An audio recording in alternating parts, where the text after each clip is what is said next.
One of the most interesting and difficult, for me anyway, aspects of what I do is the mind body medicine.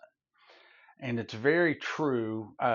Zig Ziglar says something: what you read, what you think, what you put into the mind is what you get out. So if you have negative thoughts and you have a negative outlook on life, then typically bad things happen to you. And so you can look at, we just had recent flooding in the area. And so this is an example. Just had recent flooding in the area. And my car was at the repair shop, and the repair shop has a low-lying area and an elevated area. The low-lying area got to where it was about 6 to 8 feet underwater. The high area was like all dry. And so my wife was like, "Oh my gosh, your car the other day was down in that low-lying area." And females typically tend to have a little worse time with this. You guys tend to worry about more than guys. But for me, I was just like, hey, at least I wasn't in it. And if it gets taken away, or if it's just a thing. Do I like losing it? No. Am I tore up about losing it? Not really. I mean, they make more cars. And so I was looking at like, oh, hey, this is an opportunity. I'll see what kind of money I get back from the insurance companies, and then I can go and pick out a new car. Or I could lament that, oh, you know, that was my dream car, and I finally got to get it, and I've only had it for a couple of years, and now it's gone.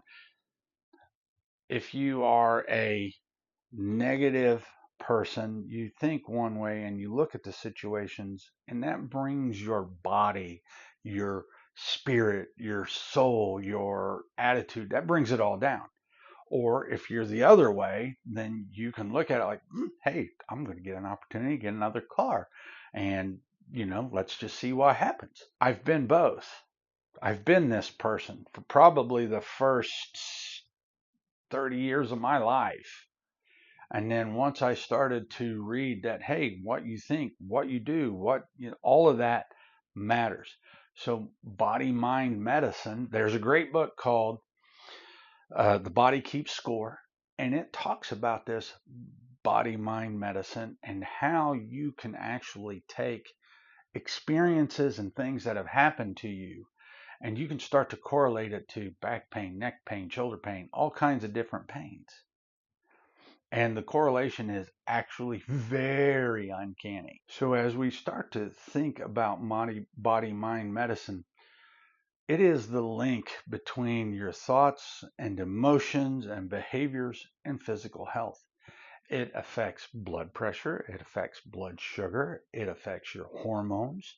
And so it is not something that we can skip. And it's something that we typically like to skip because it's very hard to get a handle on. And everything affects it. If you if you're a nervous Nelly, and let's say you have a COMT SNP that makes you actually more nervous, then you stay in that fight or flight, and it causes you to get stressed easier. It causes cortisol to go up. It causes blood sugars to go up. It causes insulin. And then you start this whole cascade of effects.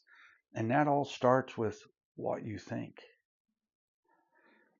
So we want you to actually have a handle on that and know how to start to control it. So what is the mode of action, the MOA of body mind medicine? Well, it actually helps start to reduce chronic stress because our bodies were never meant to be in this chronically stressed out state, this state of fight or flight all the time. It was never meant to be that way. But our lifestyles now, and the American way, and our keeping up with the Joneses and all of that stuff, actually start to make that chronic stress happen, and instead of being short term within, minutes to hours, being days, weeks, months, and years. And guess what? Chronic stress is shown to shorten telomeres, which is shortening your life. So you have to know how to modulate that fight or flight so that you can bring it down. And it's generally pretty easy. You can read heart rate variability with an Aura ring, a Whoop, Morpheus device, whatever the case may be. You can actually use those to measure heart rate variability.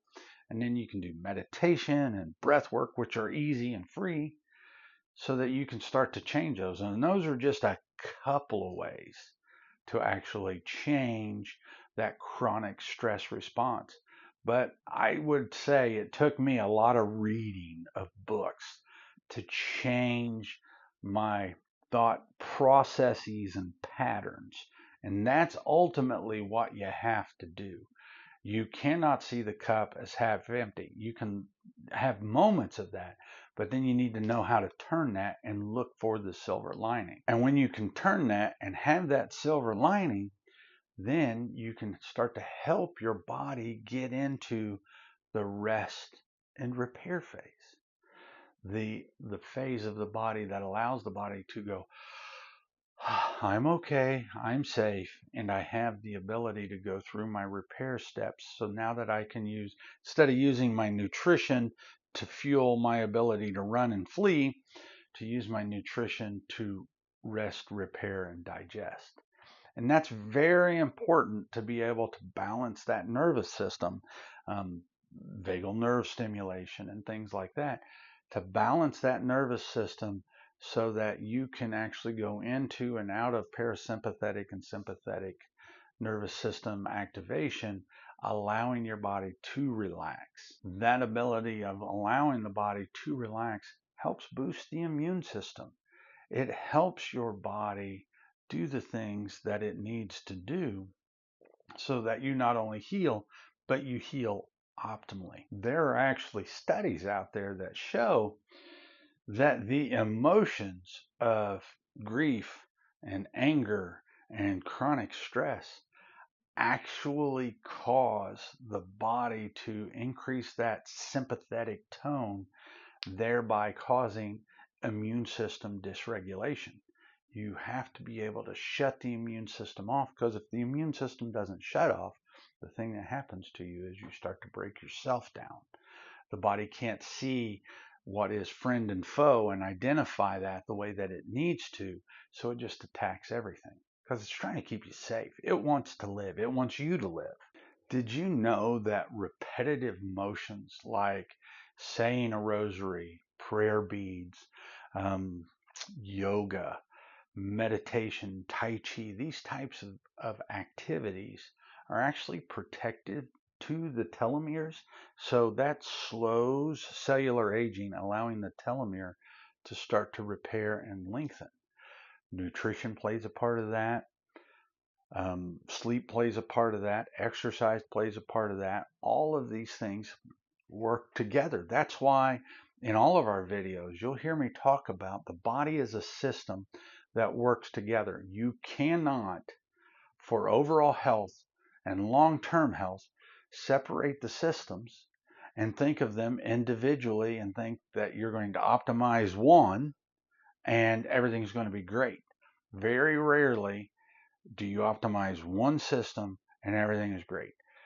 You can optimize one system and some of the others might bump up a little bit, but if you start to do the things that optimize all the systems, they all come up, and then you have energy and you have a good mood, and all of these things start to happen to you, whether it's through nutrition, sleep, typically it's a combination of them all. And you want to be doing all of these things, including movement like yoga and Tai Chi and other things, running, walking, whatever the case may be, riding your bicycle. Remember, the human animal, if you start to look at all animals and see traits between animals, our eyes are in front of our heads. That means we are meant to be predatory. We go out and capture and kill our food.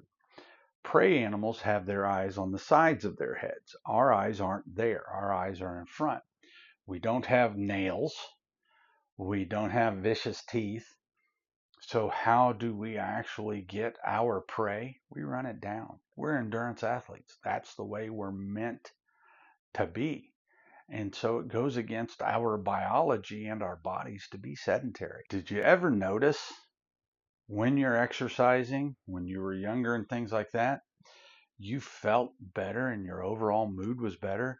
And have you ever gone to the gym thinking that you were not happy with what was happening and you didn't want to be there? But by the time you're done with your workout, you're excited and you're ready to go and you're ready to kill it. Well, that's because you're meant to move. And that's part of the body and moving the body, and it affects the mind because as you move and exercise, you release endorphins. And these things are the body's natural opiates, and they bring the mood up. And that helps with emotional resilience. It helps with longevity. It helps with mental health. There are so many things that moving the body, whether it be explosively or whether it be through guided meditation or like a Tai Chi or whatnot, that starts to affect the mental aspect. And when people are depressed, the first things that I've always been told is make a plan and start to execute on it, start to do something, and then you start to feel better. And that's all part of body mind medicine. So when we're looking at this, when we look at the practices of body mind medicine, actually I'll just quote from a paper that I was looking up. When you look at the practice of meditation, what it does is it reduces stress, improves focus, and calms nerves. The longevity benefits is it lowers inflammation and protects the brain. Breath work balances oxygen and carbon dioxide and calms the body. It boosts longevity benefits, it boosts energy and clears toxins. Visualization engages the subconscious in healing. So visualizing something, setting goals. When you do that, it enhances the immune response and the mindset. Tai Chi and Qigong, gentle movement and breath is what it does, and it improves balance, flexibility, and circulation.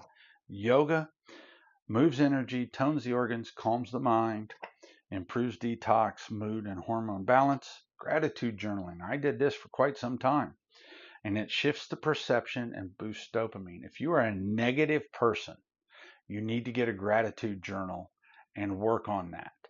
I was using, oh my goodness, it's been so long since I've done it. He just changed the name of his podcast, but his gratitude journal was really good and it escapes me. Anyway, he was a triathlete and everything else, and that journaling, that gratitude journaling, started to let me see how wonderful my life really was, even though I had bad things happening. And bad things happen to everybody. I've been through a divorce and all kinds of stuff. And those are some of the most traumatic events that can happen. And gratitude journaling started to help me actually see what my flaws were and start to work on and fix them. Biofeedback and heart rate variability builds stress resilience, and it improves heart and brain health. And I do heart rate variability stuff with almost every patient. I love it. It's instant feedback, and it's something that you can work on right now. Do your breath work and watch how it changes. So that is body mind medicine. If you need help with that, let us know. You can reach out at Dr. Miller at Integrated Health of Indiana, Dr. Miller at integratedhealthofindiana.com, or you can call Tina and set up a 20-minute consult, 812-346-1757, and or visit us on the web at integratedhealthofindiana.com, because we're here to help you heal from the inside out and do whatever it takes to be better. Thank you for taking this time to look into the health of you and your loved ones. This broadcast does not constitute a doctor-patient relationship. It is intended for educational and entertainment purposes only and is not a replacement or substitute for care. If you are having issues, please seek a qualified professional trained in functional medicine. We would be happy to be of assistance with both in-person and virtual consultations. Thank you.